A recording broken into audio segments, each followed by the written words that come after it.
ویسے دنیا بھر میں آج کے دن کو مسلمانوں نے یوم القدس کے نام سے منسوب کیا ہے، یوم القدس کے نام سے اس کو موسوم کیا ہے۔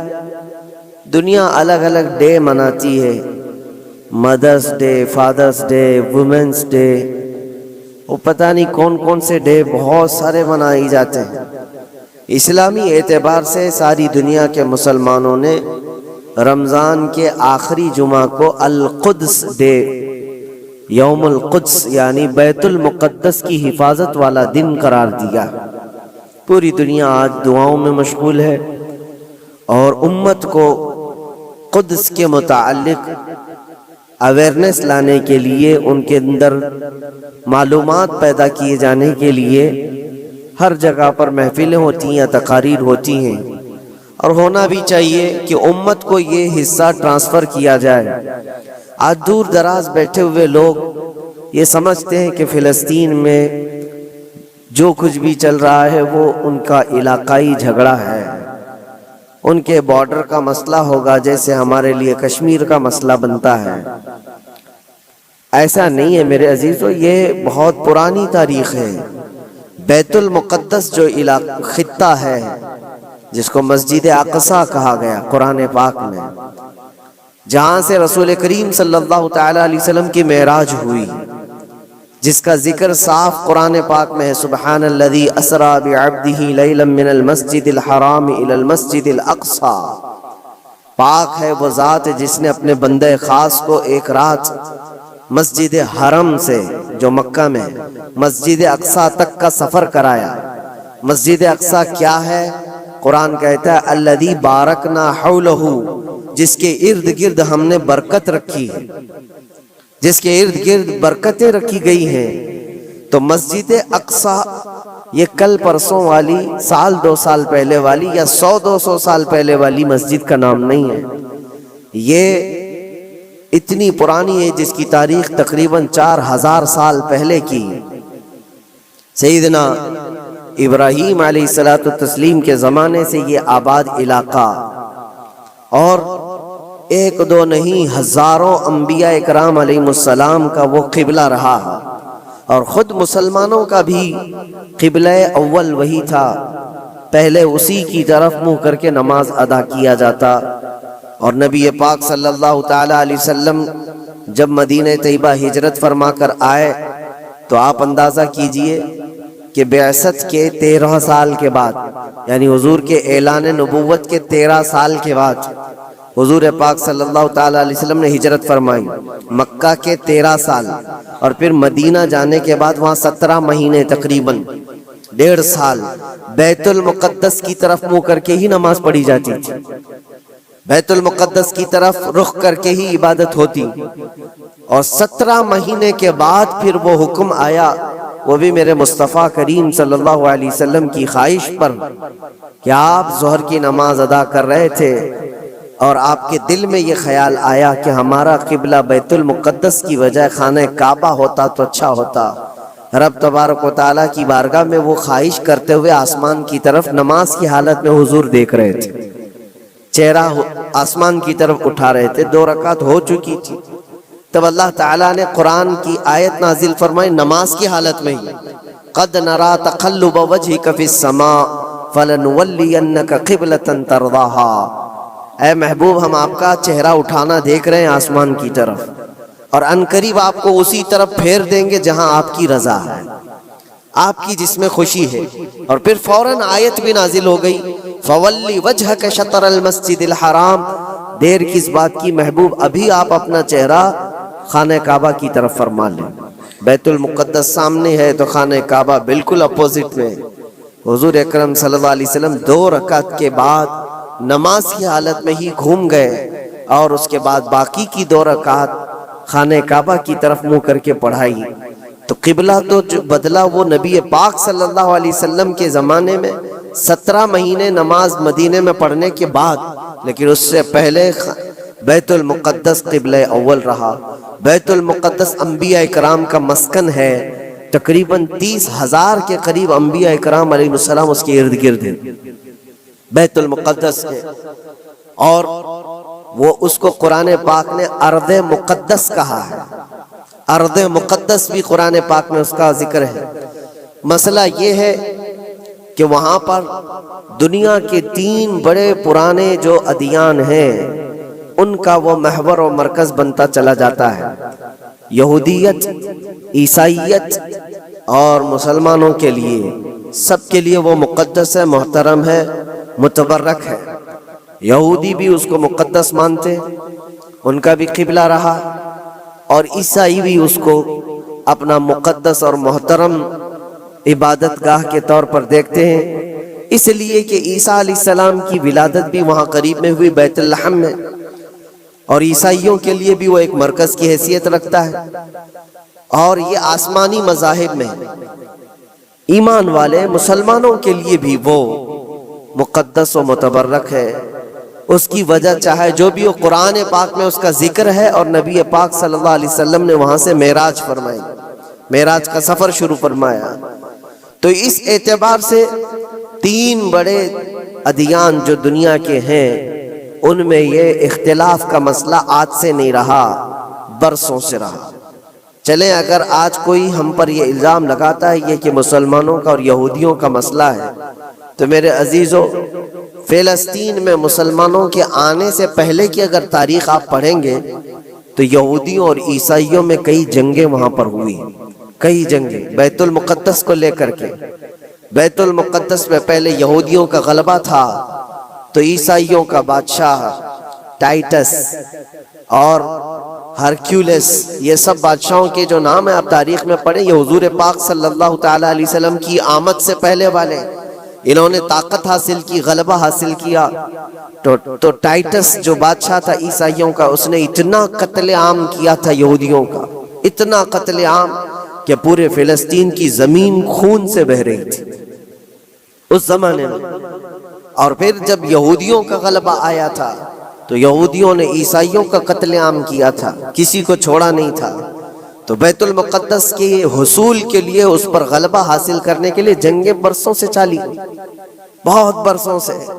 پھر جب وہ دور آیا، حضور پاک صلی اللہ تعالیٰ علیہ وسلم نے اعلان نبوت فرمایا، اسلام پوری دنیا میں پھیلنے لگا، پھر بھی حضور اکرم صلی اللہ علیہ وسلم کی زندگی پاک میں بیت المقدس پر، مسجد اقصیٰ پر مومنین کا یا مسلمانوں کا وہ غلبہ نہیں تھا۔ زمانہ بیت گیا، حضرت عمر فاروق رضی اللہ تعالیٰ عنہ کا زمانہ آیا۔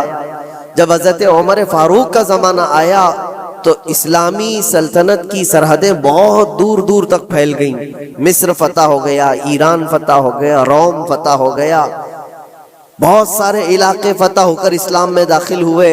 تو ایک محاذ فلسطین فتح کرنے کے لیے بھی حضرت عمر فاروق کے زمانے میں بھیجا گیا، جس میں حضرت ابو عبیدہ بن جراح رضی اللہ تعالیٰ عنہ بھی موجود تھے۔ اور وہ اسلامی لشکر جب گیا تو فلسطین کو ان لوگوں نے فتح کیا۔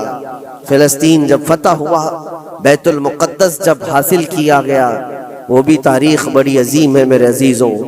وہاں اس وقت عیسائیوں کا غلبہ تھا، یہودیوں کو نکال کر پھینک دیا گیا، مار دیا گیا، جیسے بھی ان کے ہر بار ہوتے تھے۔ جب ان کا غلبہ آئے تو ان کو مارے، ان کا غلبہ آئے تو ان کو مارے، یہ جنگیں چلتی تھی۔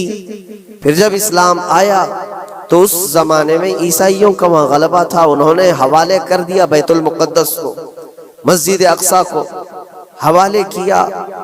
تو یہ بہت بڑی خوشی کی بات تھی۔ تو اس وقت وہاں موجود صحابہ نے حضرت عمر فاروق رضی اللہ تعالیٰ عنہ کو خط لکھا کہ آپ تشریف لائیں کہ بیت المقدس فتح ہو چکا ہے۔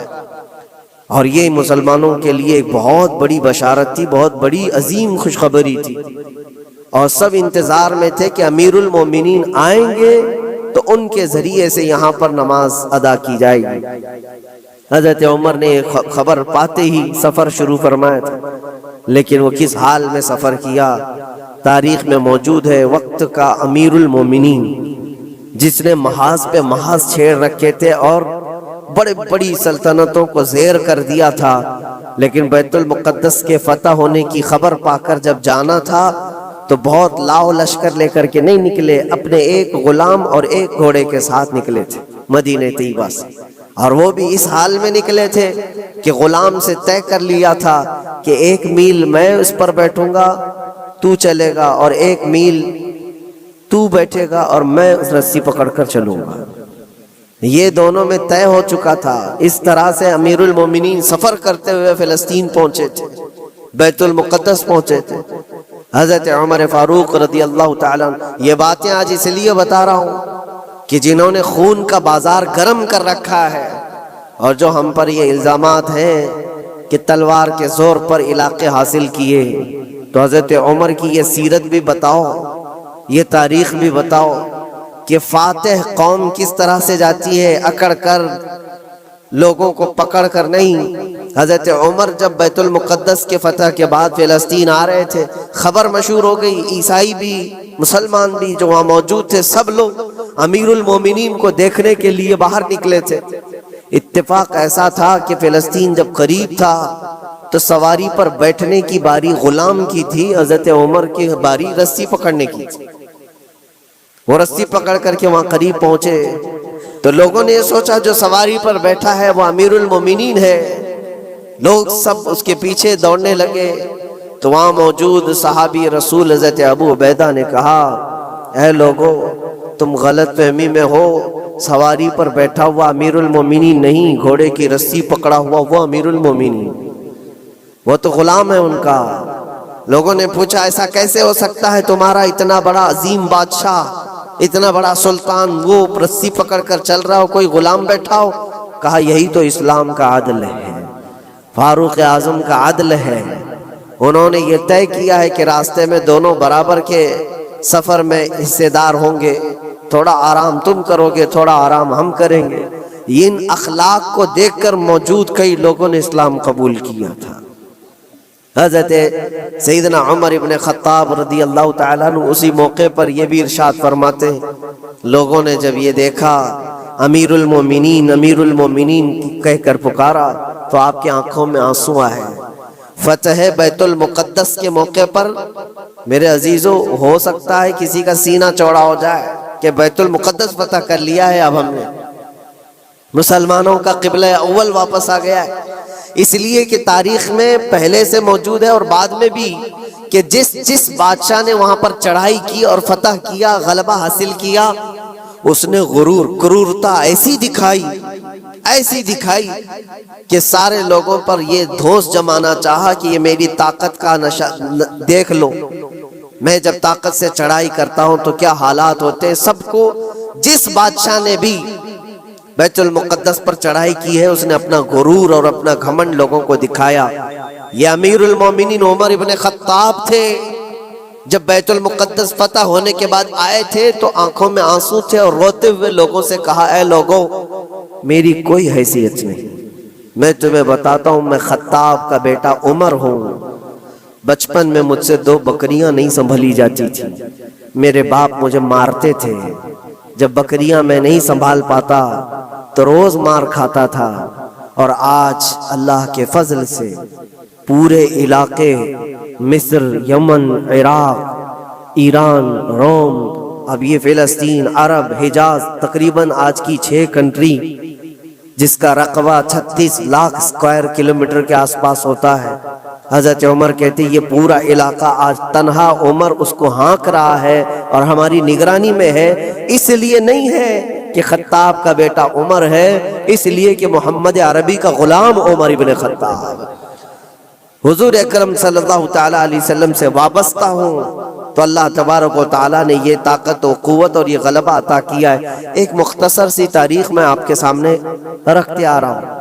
پھر حضرت عمر فاروق رضی اللہ تعالیٰ عنہ کے فتح کے بعد بیت المقدس میں تقریباً 200 سال تک اسی طرح کا معاملہ رہا، پھر ڈھیلا ہو گیا، پھر عیسائیوں کا غلبہ آیا، عیسائیوں نے دوبارہ بیت المقدس کو حاصل کیا، پھر وہ بھی 100 سال کے اوپر زمانہ بیت گیا، پھر بیت المقدس کے حصول کے لیے جگہ جگہ مسلمانوں میں بہت سارے محاذ نکلے، لیکن اللہ تعالیٰ نے دوبارہ فتح بیت المقدس کا صحرا سلطان صلاح الدین ایوبی کو عطا فرمایا۔ وہ ایک جرنیل تھے اسلام کے،